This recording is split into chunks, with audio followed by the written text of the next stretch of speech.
É cunhado, se não? matador de Cunhado? O braço direito do banqueiro Daniel Porcaro não chegou a responder por homicídios, mas tinha um perfil violento, segundo a polícia, que já o conhecia havia mais de 20 anos por crimes como estelionato, receptação, uso de documento falso e ameaça. Chegou a ser preso, mas não foi condenado. Em 2021, o Ministério Público de Minas Gerais denunciou Luiz Felipe por um golpe financeiro que lesou milhares de investidores. O Luiz Felipe e outros 10 denunciados praticaram diversos crimes contra a economia popular, anunciando falsamente investimentos de retorno exorbitante e também o crime conhecido como crime de pirâmide. Na investigação do golpe, a Polícia Militar de Minas analisou o conteúdo de um celular de Sicário. Nas mensagens trocadas com um dos denunciados, o assunto é o preço de brilhantes e rubis. A conversa termina com ameaça. O sócio de Luiz Felipe, o Sicário, manda mensagem pedindo para ele acertar a quantia de R$ 7.800. Sicário estranha o valor e pergunta: cada dia aumenta o valor? E diz que eram 6 mil. O sócio responde: 1.800 são os rubis. Sicário então avisa: para de querer dar uma de esperto pra cima de mim. Tô te avisando que você vai me conhecer. Em outro caso, um ex-sócio de Sicário disse à polícia que tinha recebido uma ligação com uma ameaça. Sua batata tá assando. O ex-sócio vinha conversando com um promotor e um delegado sobre crimes financeiros. Na investigação do caso Master, a Polícia Federal descobriu que o banqueiro Daniel Porcaro comandava um grupo chamado de A Turma. Sicário era o encarregado da turma de monitorar, constranger e eventualmente atacar fisicamente adversários de Porcaro, além de extrair dados ilegalmente em sistemas sigilosos. Esta semana, transcrições de mensagens entre Sicário e Porcaro foram divulgadas em decisão do ministro do STF, André Mendonça. Em uma delas, o banqueiro afirma que queria agredir Lauro Jardim, colunista do jornal O Globo. O ministro diz que o objetivo de Porcaro era calar a voz da imprensa que ousasse emitir opinião contrária aos seus interesses privados. Numa das mensagens, o banqueiro diz: tinha que colocar gente seguindo esse cara, para pegar tudo dele. Sicário então responde: vou fazer isto. Porcaro diz ainda que a ideia era simular um assalto. Esse Lauro quero mandar dar um pau nele, quebrar todos os dentes, num assalto. Na tarde da última quarta-feira, Sicário tentou se matar dentro da cela aqui da Superintendência da Polícia Federal em Belo Horizonte, enquanto aguardava pela audiência de custódia. Ele havia sido preso horas antes, na Operação Compliance Zero, que investiga supostas fraudes bilionárias relacionadas ao Banco Master. Os últimos momentos de Sicário na cela da PF foram registrados por uma câmera de segurança. O Fantástico assistiu a parte do vídeo. Ele estava sozinho na cela. Foi ao banheiro e voltou com uma camisa de manga comprida enrolada no pescoço e a amarrou às grades. Em seguida, tentou se enforcar 2 vezes. Foi o horário do enforcamento, né? O horário que os agentes da Polícia Federal foram socorrê-lo, decorreu quanto tempo aproximadamente? Correram aproximadamente 10 minutos, no máximo. A equipe, assim que constatou a anomalia da situação, se deslocou imediatamente e foi retirado da posição de enforcamento e acionados tanto o SAMU quanto uma equipe de pronto-socorrismo da própria Polícia Federal, que imediatamente iniciou o processo de reanimação do preso.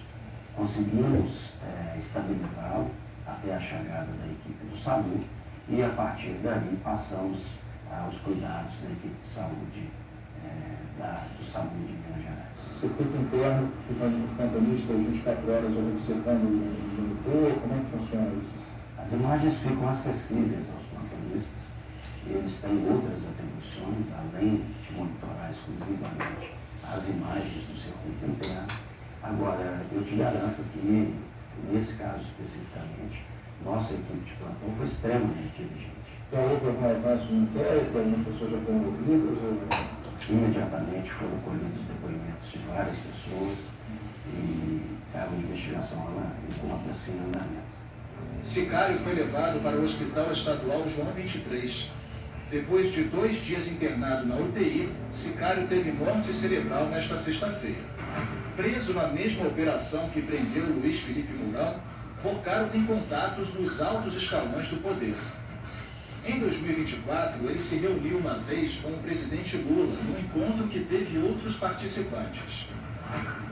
O banqueiro ofereceu ao presidente do PT, senador Ciro Nogueira, e ao presidente do União Brasil, Antônio Rueda, um voo de helicóptero quando os dois foram à corrida de Fórmula 1 em São Paulo. Ciro afirmou que não usou o helicóptero. A assessoria de Antônio Rueda informou que ele não vai se manifestar. Reportagens do jornal O Globo mostram mensagens que Forcaro enviou ao ministro do STF, Alexandre de Moraes, inclusive no dia em que seria preso. O ministro nega que tenha recebido tais mensagens. A relação entre Sicário e Daniel Forcaro começou bem antes das supostas fraudes envolvendo o Banco Master. Foi o que o Ministério Público de Minas descobriu durante uma investigação que identificou um esquema milionário de golpes contra investidores e lavagem de dinheiro. Segundo o MP, Luiz Felipe Mourão, o Sicário, foi sócio de uma empresa chamada Maximus Digital Fomento Mercantil Limitada. Ela prometia aos investidores retornos muito acima dos praticados pelo mercado financeiro. Os contratos eram bastante nebulosos, né? Não especificavam o tipo de investimento. Clientes de várias regiões do país começaram a ter dificuldades para resgatar os valores investidos. Pessoas muito humildes que contraíam empréstimos para poder aplicar nessas empresas de fachada, na esperança de mudar um pouquinho de vida, algumas até para tratamento de saúde, coisas assim realmente tocantes, né? E outros perfis de pessoas que queriam apenas uma alavancagem financeira. Supostos empresários quebraram e desapareceram, deixando aí um incontável número de vítimas lesadas pelo Brasil inteiro. O Raimundo conta que perdeu 50 mil reais. Eles eram sumidos de tudo, porque eles não tinham nada, sumiram com tudo, não deixaram rastro. Segundo o MP, apenas entre junho de 2018 e julho de 2021, Sicário movimentou cerca de 28 milhões de reais em contas bancárias de outras empresas de fachada ligadas a ele, como forma de lavagem de dinheiro. A organização criminosa disse emprestado com um banco 62 milhões de reais, deu como garantia imóveis superfaturados, no valor total de 35 milhões de reais. Imóveis que custaram entre 400 mil reais e 600 mil reais, foi atribuído um valor exorbitante, 16 milhões num caso e 19 milhões em outro, para dar como garantia ao empréstimo contraído. Segundo as investigações, os imóveis eram da empresa que já teve como uma de suas acionistas Natália Forcaro, irmã do banqueiro Daniel Forcaro. E o banco que deu um empréstimo multimilionário, posteriormente foi comprado por Daniel Forcaro, que passou a se chamar Banco Master. E aí ficou claro Isso é ouvido, que um não tem nada a ver, não. Real, existente, né, estaria fazendo um empréstimo tão vultoso, aceitando imóveis tão simples em garantia. Era exatamente o contato familiar existente. Os irmãos Forcaro não foram denunciados na ação do Ministério Público de Minas Gerais. Procurado pelo Fantástico, o advogado de Natália Forcaro preferiu não se manifestar. É a mesma forma de atuar do Banco Master, né, de apresentar ativos vultosos, quando na verdade eram ativos podres. No ano passado, durante a fase de instrução do processo, Sicário compareceu à audiência, mas optou por ficar em silêncio. O advogado de Luiz Felipe Mourão diz que espera ter acesso aos autos amanhã e não teve tempo de conversar com ele sobre as acusações em face do trágico desfecho de Sicário. Ainda não há previsão para o julgamento dos outros 10 réus.